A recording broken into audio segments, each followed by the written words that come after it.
kana lakum fi Rasulillahi uswatun hasanah liman kana yarjullaha wal yawmal akhir wa dzakarallaha katsiran. Yang bermaksud Allah telah berfirman, demi sesungguhnya adalah bagi kamu pada diri Rasulullah itu contoh ikutan yang baik, iaitu bagi orang yang sentiasa mengharapkan keredaan Allah dan balasan baik hari akhirat.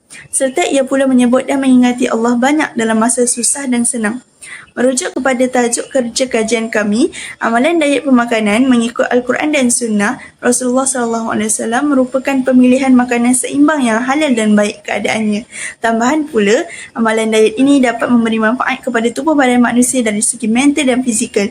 Seterusnya, individu utama yang dikaji tentang diet pemakanan ini tidak lain dan tidak bukan junjungan kita Rasulullah SAW yang merupakan contoh ikutan terbaik untuk sekalian manusia dari semua sudut kehidupan baginda, termasuklah pengamalan baginda dalam asas fitrah manusia iaitu makan dan minum. Sehingga ke hari ini ramai pengkaji ilmuwan dari kalangan umat Islam maupun bukan Islam telah meneliti makanan yang digemari Nabi Muhammad SAW. Seterusnya, objektif kajian terbahagi kepada 3. Yang pertama, mengenal pasti jenis makanan yang diamalkan oleh baginda Nabi Muhammad SAW. Yang kedua, menghuraikan pengalaman makanan Nabi Muhammad secara holistik. Yang ketiga, menganalisis aspek pemakanan Nabi Muhammad daripada perspektif Islam dan sains. Kemudian, terdapat beberapa jenis makanan sunnah Nabi Muhammad SAW. Antaranya, yang pertama, habatus sauda. Menurut Islam, ia pernah diriwayatkan oleh Aisyah radhiyallahu anha yang bermaksud habatus sauda adalah penawar bagi segala penyakit kecuali kematian. Herba habatus sauda ini mempunyai banyak manfaat dan mampu mengobati pelbagai penyakit. Namun, para ulama berpendapat bahawa herba habatus sauda itu bukan penyembuh kepada semua jenis penyakit. Menurut sains pula, herba habatus sauda ialah biji daripada bunga Nigella sativa. Ahli arkeologi pernah menemukan botol habatus sauda di sisi mumia yang berumur ribuan tahun dahulu, yang mana membuktikan bahawa herba ini diamalkan sejak zaman dahulu lagi. Seterusnya, buah delima. Al-Ghazali mengajak manusia untuk merenung tentang penciptaan buah delima sebagai tanda kehebatan Allah. Dalam Islam, buah delima merupakan salah satu buah yang terdapat di dalam syurga yang dikurniakan oleh Allah untuk dinikmati oleh manusia. Menurut sains, nama bagi buah delima ialah Pinnatia granatum. Buah delima kaya dengan unsur-unsur nutrien seperti vitamin C, kalsium dan sebagainya. Buah delima disarankan untuk mengubat cirit-birit, sakit telinga serta kurang lawas penghadaman dan tidak digalakkan kepada mereka yang demam. Makanan sunnah Rasulullah yang seterusnya ialah buah zaitun. Menurut Islam, Nabi Muhammad bersabda di dalam hadis riwayat Uqbah bin Mukram yang bermaksud, makanlah minyak zaitun dan berminyaklah dengannya. Sesungguhnya buah zaitun itu berkah. Buah zaitun juga ada disebut di dalam Al-Quran. Menurut Ibnu Qayyim, buah zaitun mampu merawat keracunan, mempercepatkan proses penghadaman dan mengeluarkan cacing. Allah Subhanahu Wa Taala juga telah bersumpah dengan buah zaitun di awal ayat bahawa ia merupakan penawar bagi pelbagai penyakit. Menurut sains, buah zaitun dikenali sebagai Olea Europea dalam istilah botani. Pokok buah zaitun berdaun luruh dan cepat membiak. Kayunya mudah patah dan ketinggiannya pula lebih kurang 3 hingga 10 meter. Minyak zaitun asli dapat mengurangkan risiko pelbagai penyakit seperti kanser, jantung dan penuaan. Terakhir sekali, madu. Menurut Islam, dari Abu Hurairah, Rasulullah SAW bersabda, maksudnya, sesiapa yang minum madu 3 kali pagi setiap bulan tidak akan ditimpa bala berat, yakni jilat madu pada waktu pagi selama 3 hari berturut-turut. Madu mempunyai banyak khasiat sehingga Allah SWT membuat surah An-Nahl, iaitu lebah, yang bertujuan agar manusia mengetahui hikmah di sebalik penciptaan lebah. Menurut sains pula, Dr. Ahmad Bashar ada menyatakan bahawa madu penting pada era kebangkitan Islam. Antaranya Ibnu Sina. Beliau menyatakan bahawa madu dapat menyembuhkan pelbagai jenis penyakit yang ringan dan juga yang berat. Madu juga kaya dengan pelbagai jenis vitamin dan mineral seperti kalsium, magnesium, garam iodin dan banyak lagi. Antara diet pemakanan Nabi mengikut perspektif Islam dan sains yang pertama ialah makan lebih buah-buahan dan sayuran. Menurut Islam dapat dijadikan sandaran melalui ayat Al-Quran tertera. Syekh Wahbah Al-Suhaili menyatakan dalam tafsirnya bahawa sebab makan buah sebelum hidangan kerana lebih cepat turun ke perut, lebih cepat duduk dihadam, lebih baik dari sudut kesihatan dan sebagainya. Menurut sains, pengambilan buahan dan sayuran dapat membantu melancarkan proses penghadaman selain mengoptimumkan fungsi antioksidan iaitu menyingkir radikal bebas. Hal ini kerana radikal bebas yang berlebihan boleh membawa kepada pelbagai penyakit seperti kanser. Oleh itu, pengambilan buah mampu mengelakkan penyakit berbahaya. Penyerapan nutrisi juga dapat dilakukan kerana buah mengandungi kandungan gula yang memerlukan tempoh masa yang panjang untuk dicernakan. Antara buah tinggi fiber adalah apple, pear, pisang dan raspberry, manakala anggur, strawberry dan betik antara buah yang kaya antioksidan. Yang kedua ialah menjilat jari sesudah habis makan. Menurut Islam, terdapat hadis yang menunjukkan bahawa di antara adab makan adalah disunahkan untuk menjilat jari sebelum diusap dengan sapu tangan atau dicuci dengan air.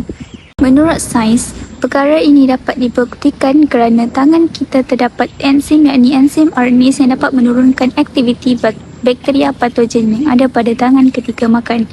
Enzim RNase adalah enzim yang dapat membantu metabolisme dalam badan. Enzim ini dihasilkan melalui 3 jari ibu jari, telunjuk dan jari tengah. Dengan menggunakan jari-jari ini, bakteria pada makanan yang masuk ke dalam sistem pencernaan akan diikat oleh enzim tersebut. Akhir sekali, makan ketika duduk. Menurut Islam, terdapat riwayat hadis yang menjelaskan bahawa Nabi tidak menyukai minum sambil berdiri. Dr. Ibrahim Ar-Rawi ada mengatakan bahawa berdiri sambil makan atau minum akan merendahkan keseimbangan pusat saraf manusia dan mengurangkan ketenangan, juga boleh melemahkan dinding perut dan mencetuskan keradangan. Pakar radiologi mengesahkan bahawa keradangan perut sering berlaku di kawasan perut yang terdedah kepada makanan dan minuman. Menurut sains, apabila manusia berdiri, organ keseimbangan dan sistem saraf akan bekerja keras untuk mengekalkan kestabilan. Keadaan tegang ini akan menghalang makanan dan minuman daripada mencapai keselesaan yang diperlukan ketika makan dan minum. Apabila duduk, saraf akan berhadam menjadikan sistem diri lebih mudah menerima makanan dan minuman. Makan dan minum sambil berdiri boleh menjejaskan tindak balas saraf dalam usus yang berpotensi menyebabkan kerosakan saraf dan membawa kematian. Ia juga boleh merosakkan dinding usus dan menyebabkan ulcer perut.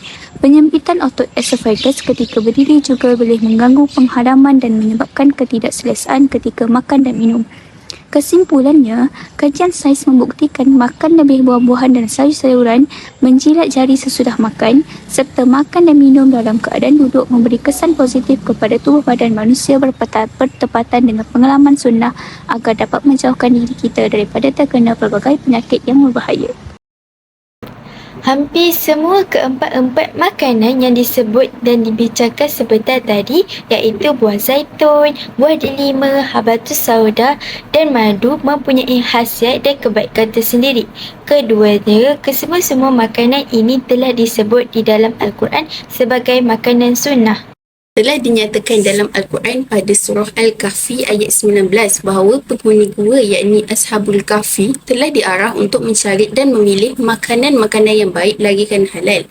Berdasarkan ayat 19 ini dapat dianalisiskan bahawa gaya hidup pemuda-pemuda gua tersebut khususnya dalam soal memilih rezeki iaitu memilih makanan yang halal dan seimbang serta bersih adalah penting kerana ianya akan menjadi darah daging.